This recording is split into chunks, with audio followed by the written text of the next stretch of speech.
நாளைக்கான வீடியோவில் என்ன நடக்குதுன்னு சொல்லிட்டு பார்க்கலாம். வீடியோக்குள்ளே போகிறதுக்கு முன்னாடி நம்ம சேனலை லைக் அண்ட் சப்ஸ்கிரைப் பண்ணி சப்போர்ட் பண்ணுங்கள். வீடியோ வந்துட்டு செம்ம இன்ட்ரெஸ்டிங்காக போய்கிட்டு இருக்கு.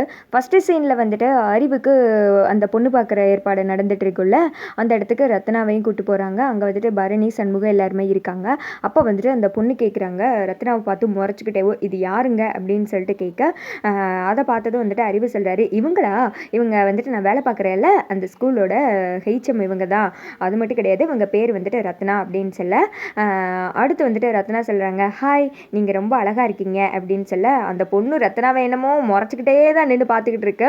அப்புறம் ரத்னா சொல்கிறாங்க, அறிவு வேலை பார்க்குற ஸ்கூலில் வெறும் வாத்தியார் மட்டும் கிடையாது, சின்ன வயசுலேருந்தே நாங்கள் 2 பேரும் க்ளோஸ் ஃப்ரெண்டு அப்படின்னு சொல்லிட்டு சைல்டுஹுட்ஸ் இதை பற்றிலாம் வந்துட்டு சொல்கிறாங்க. அதை கேட்டது அந்த பொண்ணுக்கு வந்துட்டு கோவம் வந்துடுது. டக்குன்னு ஓஹோ அதனால தான் 2 பேரும் நைட்டு கதவெல்லாம் பூட்டிட்டு ஒன்றா இருந்தீங்களா ஸ்கூல் கேம்பஸ்குள்ளே அப்படின்ற மாதிரி சொல்ல, எல்லாருமே வந்துட்டு அப்படியே ஷாக் ஆகி போயிடுறாங்க. என்னம்மா இது, நீ பாட்டுக்கு எது என் பையனை பற்றி பேசிக்கிட்டு இருக்க, இப்படியெல்லாம் பேசுகிற வேலை வச்சுக்கிறாத அப்படின்னு சொல்கிறாங்க.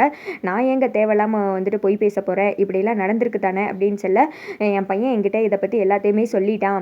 ஏதோ இந்த பொண்ணோட புருஷன் தான் தேவையில்லாத வேலை பார்த்துருக்கான், மற்றபடி என் பையனுக்கு இதுக்கெல்லாம் சம்மந்தம் கிடையாது. ஊரில் 4 பேர் 4 விதமாக பேசத்தான் செய்வாங்க அப்படின்னு சொல்ல, ஓஹோ 4 பேர் 4 விதமாக பேசுவாங்க, ஆனால் இவங்க பண்ணதை ஊரே பார்க்கல செஞ்சுருக்கு அப்படின்னு சொல்லிட்டு அந்த வீடியோ ஆதாரத்தெல்லாம் வந்துட்டு எடுத்து காமிக்கிறாங்க.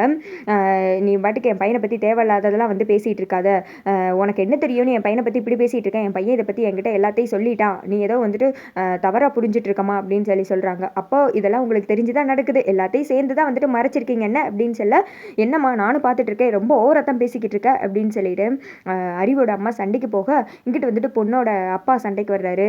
பையனை இப்படி வளர்த்து வச்சுட்டு என்ன என் பொண்ணை வந்துட்டு திட்ட வர்றீங்களா, நல்ல வேலைக்கு என் பொண்ணுக்கு வந்துட்டு இந்த வீடியோ கிடைச்சதுனால இப்போ இவங்களை பற்றி தெரிஞ்சு போச்சு, இல்லாட்டினா இந்த மாதிரி களவாணித்தனத்தை கல்யாணத்துக்கு அப்புறம் செஞ்சுட்டு இருந்தா என்ன ஆகும், என் பொண்ணோட வாழ்க்கையை பாலாயிடும் அப்படின்னு சொல்ல, போது நிறுத்துங்க, ஏதோ பொண்ணு வீட்டுக்காரங்கன்னு சொல்லிட்டு கொஞ்சம் பக்குவமாக பேசிகிட்டு இருந்தா என் பையன் மேலேயே தப்பு தப்பாக சொல்லிட்டு இருக்கீங்க, என் பையன் எப்படின்னு சொல்லிட்டு எங்களுக்கு நல்லா தெரியும், நீங்கள் பாட்டுக்கு கண்டதை வந்து பேசிகிட்டு இருக்காதீங்க, இந்த வீடியோவை யார் அனுப்பிச்சு விட்டா, அந்த வெங்கடேஷ் தானே அப்படின்னு சொல்லிட்டு அறிவு வேற கேட்குறாங்க. யார் அனுப்பிச்சு விட்டா என்ன, உங்கள் வண்டவாளம் தான் இந்த வீடியோவிலே தெரியுது, எல்லாம் சேர்ந்து குடும்பமாக இதெல்லாம் பண்ணிட்டு இருக்கீங்க என்ன அப்படின்னு சொல்லி மாற்றி மாற்றி சண்டை வந்து இதை பார்த்துட்டு இருந்தது ரத்னாக்கு அழுகையே வந்துடுது. அங்கேருந்து விறுவிறுன்னு கோவமாக அழுதுகிட்டே கிளம்ப பின்னாடியே வந்துட்டு சண்முகம் ஓடி போகிறாங்க.